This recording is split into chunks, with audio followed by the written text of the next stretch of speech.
Are you struggling in your fundraising journey with this thought of, oh my gosh, what happens after I raise the money? I now have to be a CEO.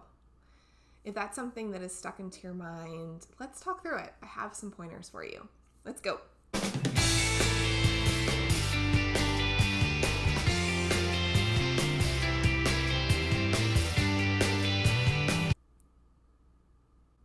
Hey there, my name is Lauren Kane. I am the founder of VC Worthy Business, and I am here to support female founders on their journey as they raise investor capital. So before we do anything, I ask that you click subscribe. That's over here in the corner. Click on my icon,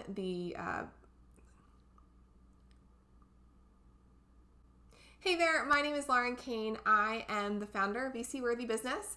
I support female founders like you on their journey to raise investor capital. Before we jump into today's topic, if you could do me a favor and click on the logo over here and subscribe to this channel. There are new videos that drop every Wednesday here for you, and these videos are there to inform you and support you on this fun ride that is raising investor capital.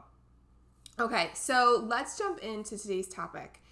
And this is a really interesting phenomenon that I see a lot, and I basically refer to it as going from E to C. So going from entrepreneur to CEO. And this sort of shift that happens after a founder has raised investor capital. Now, this is also something that can happen, at any point during your entrepreneurial journey. But it happens a lot when you get founders, either a solo founder or co-founders, who have either just themselves or a lean team and then raise investor capital and now have this influx of money and are scaling their company. So it goes from you probably wearing all of the hats or a majority of the hats to you having to start to grow your team, give some of that away, that responsibility away, and sort of oversee everything. Now, let me start by saying, not everyone is a CEO. So even though someone has come up with a company, founded a company, it doesn't necessarily mean that they are a CEO. Or it doesn't necessarily mean that where they are today in their company, maybe you're under $1 million in revenue or at $1 million in revenue. That doesn't necessarily mean that you are a CEO when your company is at $100 million in revenue. There's a very big difference in how both operate. Granted, people can grow with the job. Doesn't mean that you're not that person, but it's also a good thing for yourself to take a step back and see, is this something that you really want? Do you feel this is something that you're really good at and see yourself doing long term? Or is there something else in the company that gives you more joy and you feel like you'd be better suited for? Maybe you're not the CEO the whole time. Maybe you have a plan, whether you talk to investors about that now or wait until later, don't tell them that I said that, that you have a plan that maybe, when you get to a certain point, you're going to bring in a new CEO and you'll take on chief marketing officer or maybe chief brand officer, just something that brings you more joy versus being the face of the company. But if you are staying the course and are going from that entrepreneur space to really being a CEO and running a company that's going to be a huge company someday, because it is, right? That's the goal. How do you navigate that shift? Because it's a big one. Well, we talked a little bit about, is it the right thing for you? The next is to be real with yourself and have these moments of, okay, what do I need? What am I currently doing? Write down all the things that you're doing. And a great way to do this is to look at your calendar and have your calendar inform all of the things. So what is taking up your time?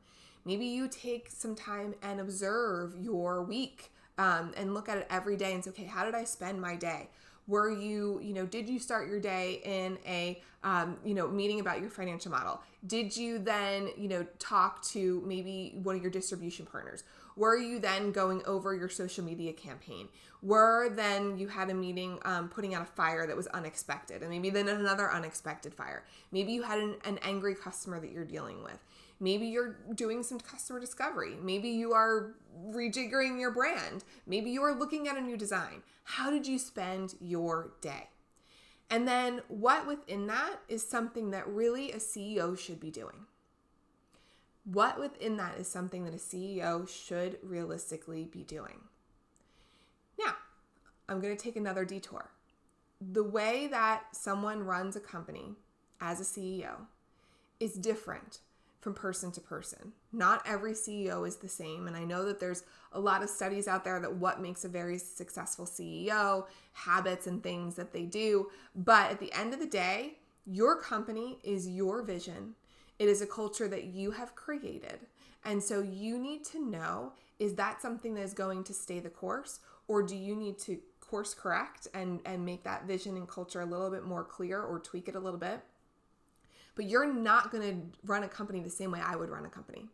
You're not going to run a company the same way that other 10 founders that you were in an incubator or an accelerator with are going to run their company. Everyone is different. So you need to understand that yes, there are some times that you are going to make mistakes, but there is a, right and wrong for each individual. It's not just an overarching. So I'm sure you want to, I'm sure you're thinking, okay, talking about my culture, blah, blah, blah, blah, blah, and going down that rabbit hole. But I want you to sort of come back with me. And I just took that detour for a minute because I wanted you to know that what I suggest today is not necessarily one size fits all. It's more about what is going to work for you and work for your company. Okay, so you need to figure out, where are you spending your time? Where are you realistically spending your day, and what can you let go of? And then you have to work through how to let go of it. You are not going to do things the same way that someone else is going to do it within your company, just like being a CEO. You brought in people who are hopefully better at doing the thing that they were hired to do than you are. You need to trust that and then let it go. So if you brought in someone who is a rock star marketing expert, they know all the stuff, you need to let go and not look over their shoulder and go, are you going to use that color? What about tweaking that word? Are you sure that you want to do that here? Are you sure you want to run ads there? Are we going to really hire that influencer? Trust them. They're human. They're going to make mistakes, but trust them that they're not going to do things the way that you would do it. They're going to do it differently and hopefully better. That's why you're paying them the not so big bucks in your startup. Okay, so now you've figured out what you're going to let go of. And now you've figured out, okay, you've hired amazing people and they know what they're doing. And what are you really going to want to focus your time on? What is going to grow and scale your company? You need to go back to that plan that you originally told investors, and you need to put that in action. Okay, next, I want you to sit down and think about, what does it mean to you to be a CEO? Define it. Define it, and maybe you put it on the wall. You want to be the leader that the investors that invest in you, or your future investors that are going to invest in you, want you to be. And that's different than it looks like today. Your head is not going to hurt as much from wearing all those hats. You're going to get some space, some breathing room. And what can happen when you have some breathing room, some breathing space, that it can get filled up with all kinds of junk. You want it to be filled with things that you're very intentional on. And you can do all of this prior to receiving investor dollars. It allows you to stand more in your knowledge and power that you are going to be the leader that's going to take this company to the next level. So doing all this work now will really help you in the beginning part of when you're talking to investors of like, this is the leader I know I am.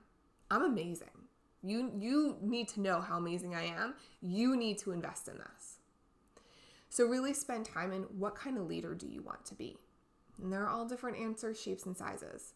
And then, okay, you've talked about what kind of leader you want to be. You've talked about what you are going to let go of. You know the type of culture that you want to create. You've created your company culture from day one. I talked a little bit about this before. Maybe you need to tweak it a little bit. Tap back into what you originally created your company to stand for, and what does it look like now? Is there something that you need to tweak or change? You've grown. Has your company grown? Has your company culture grown? What do you need to do to get it on to a place where you feel like, okay, this is what I wanted it to be? And then lastly, this is a thing, and this is the thing that everyone says, is you need to figure out how to take time for yourself. Because taking in investor capital a lot of times can mean that you're just now getting to work. It felt like you're working before, you're really going to work now. But you need to take in breaks. Maybe you schedule out, calendar in your vacations that you're going to take breaks, even if it's a long weekend. I want you to know where you're going to go on vacation after you raise your investor dollars. And if you already did and you're now, looking at this video and saying, well, I didn't take a vacation. Okay, well, where are you going to go now? And have that penciled in. You need a break. A burnt out CEO doesn't help anyone. So you need to take care of yourself and use that time to check in with yourself. You should be on all of this, constantly checking in with yourself and saying, okay, what else could I, delegate to someone else?